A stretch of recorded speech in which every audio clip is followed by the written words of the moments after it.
안녕하십니까, 박사호입니다. 월드리딩 채널은 수익 정지 상태지만 계속 최선을 다해 진실을 전하겠습니다. 러시아 극동 지역에 파견된 북한군이 피복과 보급품을 지급받는 증거라고 알려진 영상입니다. 이 동영상은 굉장한 화제가 됐습니다.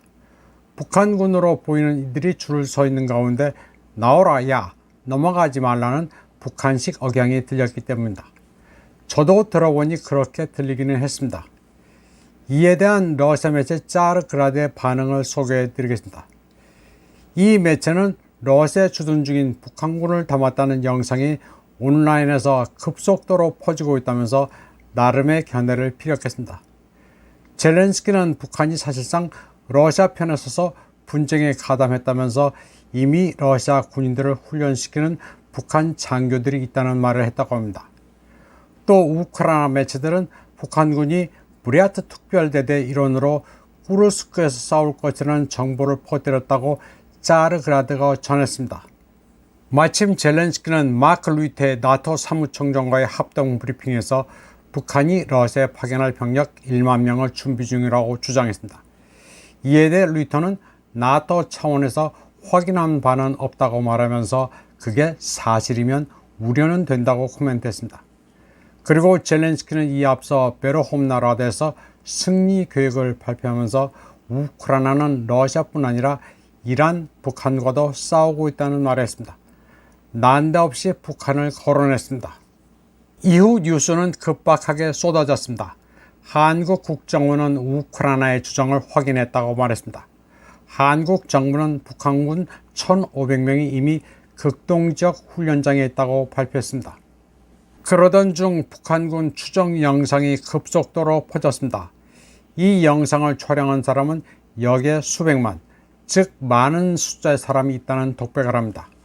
촬영자는 누군지 모르지만 영상에서는 보이는 사람들이 북한인이라는 암시를 주고 있습니다.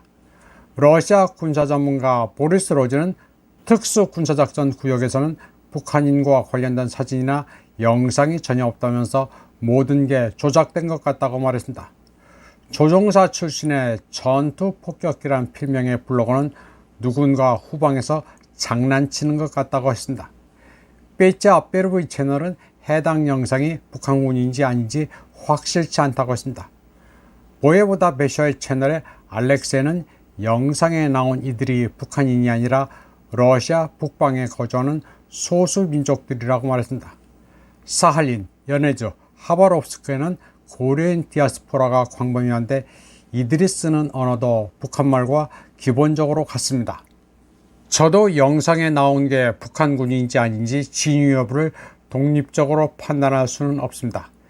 여러 가능성도 열어놔야 합니다. 러시아 내 고려인일 가능성도 충분히 있다고 봅니다. 북한의 최정예 폭풍 군단으로 단정 짓는 것도 부자연스럽습니다. 또 러시아가 어떻게 보고 있는지 분위기를 아는 것도 중요하다고 생각합니다.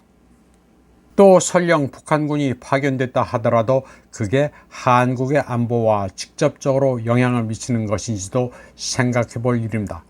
어차피 러우전은 남의 전쟁입니다.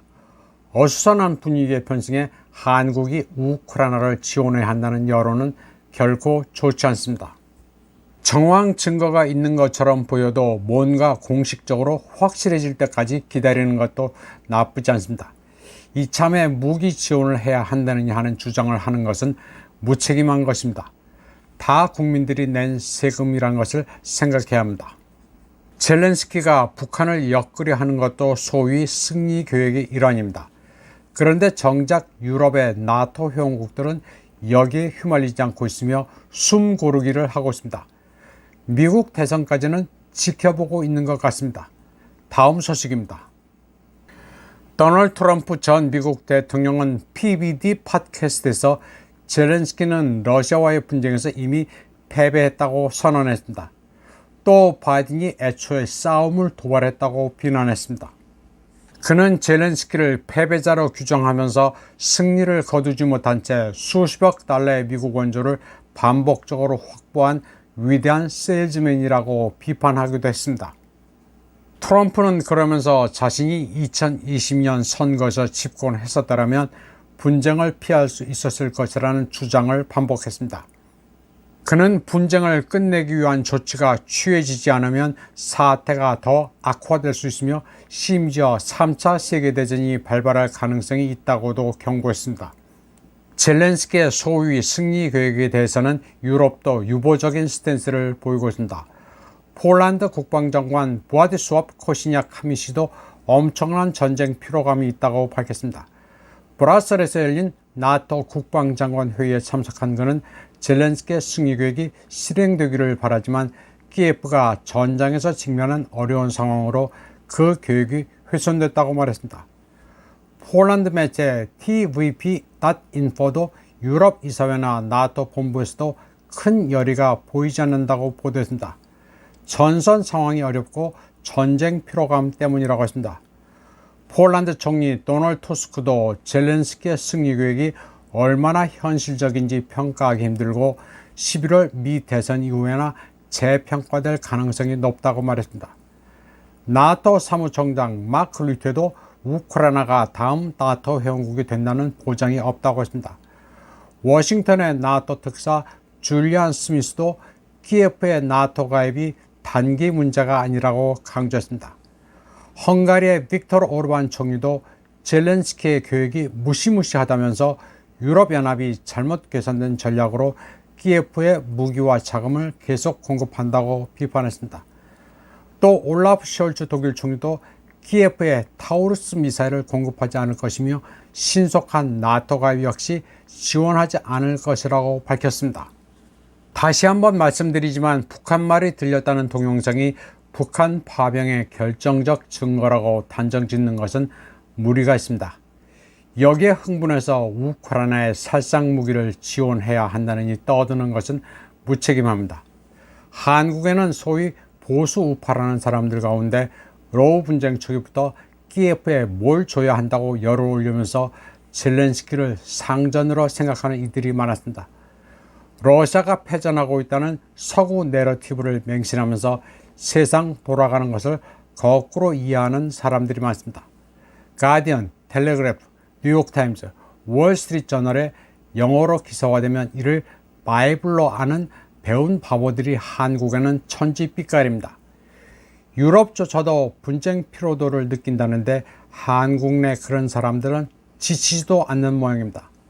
소위 보수 우파라는 사람들은 무엇이 국익인지를 냉정하게 생각해야 합니다. 어리석음은 나라를 망국으로 이끕니다. 다음 소식입니다. 러시아 매체 짜르그라드는 소위 우크라이나 내부자가 또 다른 헛소문 공작을 한다고 전했습니다. 전장의 러시아군 사이에 북한군이 보이기 시작했으며 푸틴 대통령이 북한군 장교와 병사를 최전선으로 보냈기 때문에 하리코프와 수미가 곧 함락될 가능성이 있다는 루머가 퍼지고 있다고 전했습니다. 그러면서 일부 친우크라이나 내부자들은 북한군이 특수군사작전 구역에서 전투를 벌이고 있다는 말을 한다고 전했습니다. 북한군의 개입으로 러시아가 돈바스를 장악하는 동시에 하리코프와 수미 해방을 위한 대규모 공세작전에 나설 수 있다는 주장입니다. 짜르그라드는 그러면서 북한군 참전 소식은 키포스트에도 나왔다고 했습니다. 키포스트는 정보 소식통 운영에 지난 10월 3일 우크라이나 공격으로 북한 장교 6명이 사망하고 3명이 부상했다고 보도했지만 아무도 이를 확인한 바 없다고 했습니다.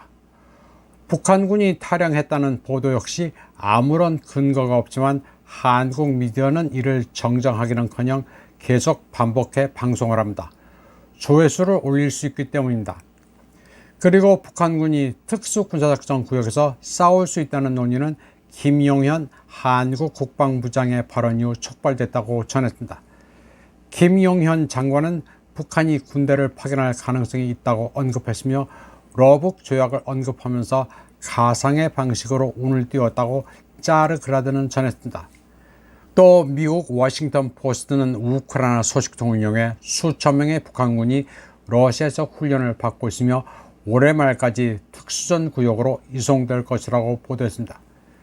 그러면서도 우크라이나인들이 아직 북한군이 전장에 나가는 모습을 본 적이 없다면서 키포스트 보도를 반박했습니다. 한국의 한 매체는 북한군이 11월 1일 전장에 본격 투입된다고 떠들고 있습니다. 우선적으로 2,600명이 쿠르스크에 투입된다는 건데 출처는 우크라이나 군사정보국장 키릴 부다노프의 발언입니다. 키예프 대본영이 불러주는 대로 기사를 쓰고 있습니다. 자르그라드는 우크라이나 내부자는 신뢰할 만한 정보원이 아니라면서 그들은 허위 정보를 유포한다고 말했습니다. 우크라이나에 대한 서방의 무기 공급이 여기에 달려있기 때문입니다. 그러면서 현재로서는 특수군사작전 구역에 북한군은 없으며 북한군이 있다고 주장하는 우크라이나 내부자를 제외하고는 북한군을 최전선에서 본 사람이 없다고 말했습니다. 또 최전선에는 우크라이나군의 드론이 가득하다는 점을 감안하면 북한군이 포착이 안 될 리가 없다는 것입니다. 이번 방송은 여기까지 하겠습니다. 시청해주신 여러분 감사합니다.